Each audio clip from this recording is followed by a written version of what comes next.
Oi, tudo bem? Eu sou Luciana, da Street Smart Brazil. In this Portuguese lesson, I will show you how to use the correct preposition to thank people for something they've done for you. I often see advanced Portuguese speakers making mistakes when saying simple things such as thank you for the information or thank you for helping me. Starting today, you will be able to always say it right. And in the video, I will also give you a couple of important pronunciation tips.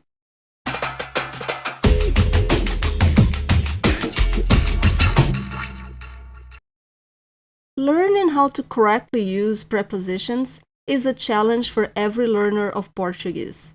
The main reason it is so difficult is because in most of the cases, you cannot simply translate these prepositions to your own language. Different languages match verbs and prepositions differently. Therefore, the same preposition will have different translations when used with different verbs. My advice is to focus on one situation or one verb at a time. Today, we will focus on expressing gratitude. And you already know from a previous lesson that women say obrigada and men say obrigado. To learn why this is so and to get a tip on how we pronounce these words colloquially in Brazil, please visit my previous lesson. It was actually my first YouTube video lesson, so it's kind of funny to watch how things have changed.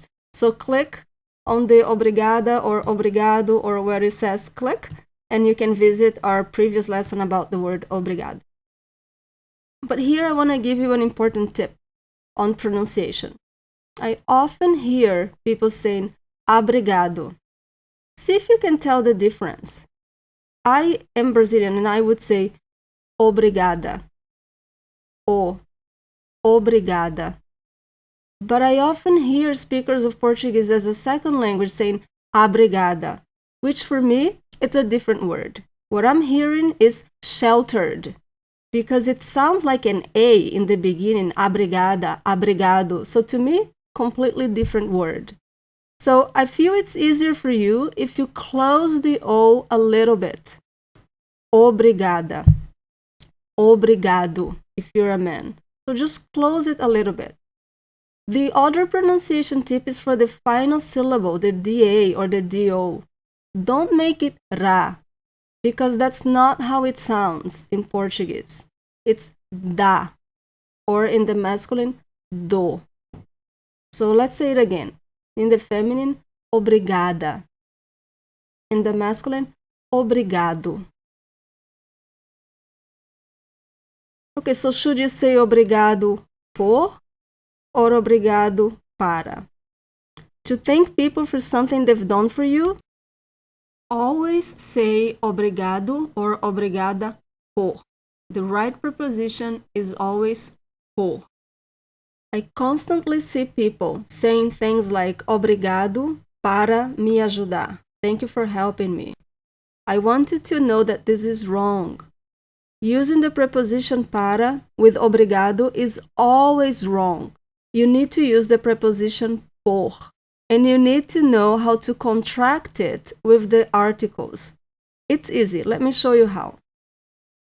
So let's first see how to use obrigado followed by an action verb. When you have a verb after the word obrigado, simply use the preposition por. Notice that we use the verb in the infinitive in Portuguese. So in this example, she's saying, thank you for helping me with the report. Obrigada por me ajudar com o relatório. Obrigada por me ajudar com o relatório. She's saying, thank you for organizing the meeting. Obrigada por organizar a reunião. Two pronunciation tips here. One is when you see por ends with an R and organizar begins with a vowel. When we have that, we tend to put these two words together. Obrigada por organizar a reunião. My other tip is for reunião. I know many of you don't like this word. It is kind of difficult to pronounce. It's just too many vowels. What you have to do is pronounce all the vowels. Don't try to put them together. Just pronounce them one at a time. Reunião. Reunião.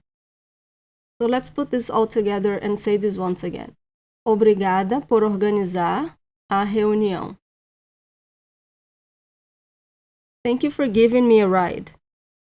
Obrigada por me dar uma carona. Obrigada por me dar uma carona. Now let's see how to use obrigado followed by a noun. When you have a noun after the word obrigado, you need to use one of the contractions of the preposition por. For example, if you have por, o, and I'll show you how this works, don't worry. It's going to be pelo. Por a, pela. Por os, pelos. Por as, pelas. It's easy. Let me show you how it works. You want to say thank you for the gift. If you translate this literally to Portuguese, you will have obrigado por, which is for, the gift, o presente. But what happens is when you have this por, o, you cannot leave them separate like that. This is not optional. You have to contract them. And then it becomes obrigado pelo presente. So I have pelo because presente is a masculine noun. Let's see additional examples. Thank you for the information. Obrigado pela informação. Informação is a feminine word. That's why I have pela. It's feminine and it's singular. Obrigado pela informação. Thank you for the advice. Advice, conselho, is a masculine word and it's in the singular, and that's why I have pelo. Obrigado pelo conselho. Obrigado pelo conselho.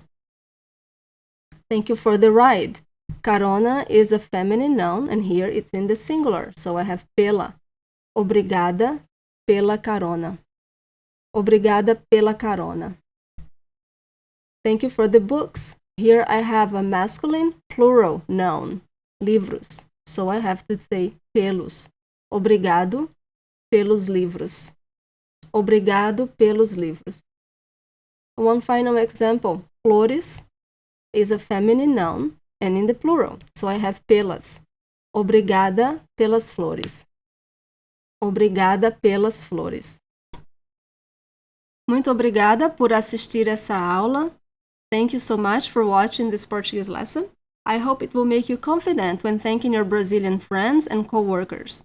Subscribe to our YouTube channel for more Portuguese lessons and please visit us at streetsmartbrazil.com to learn about our one-on-one and group classes via Skype and via Google Hangouts.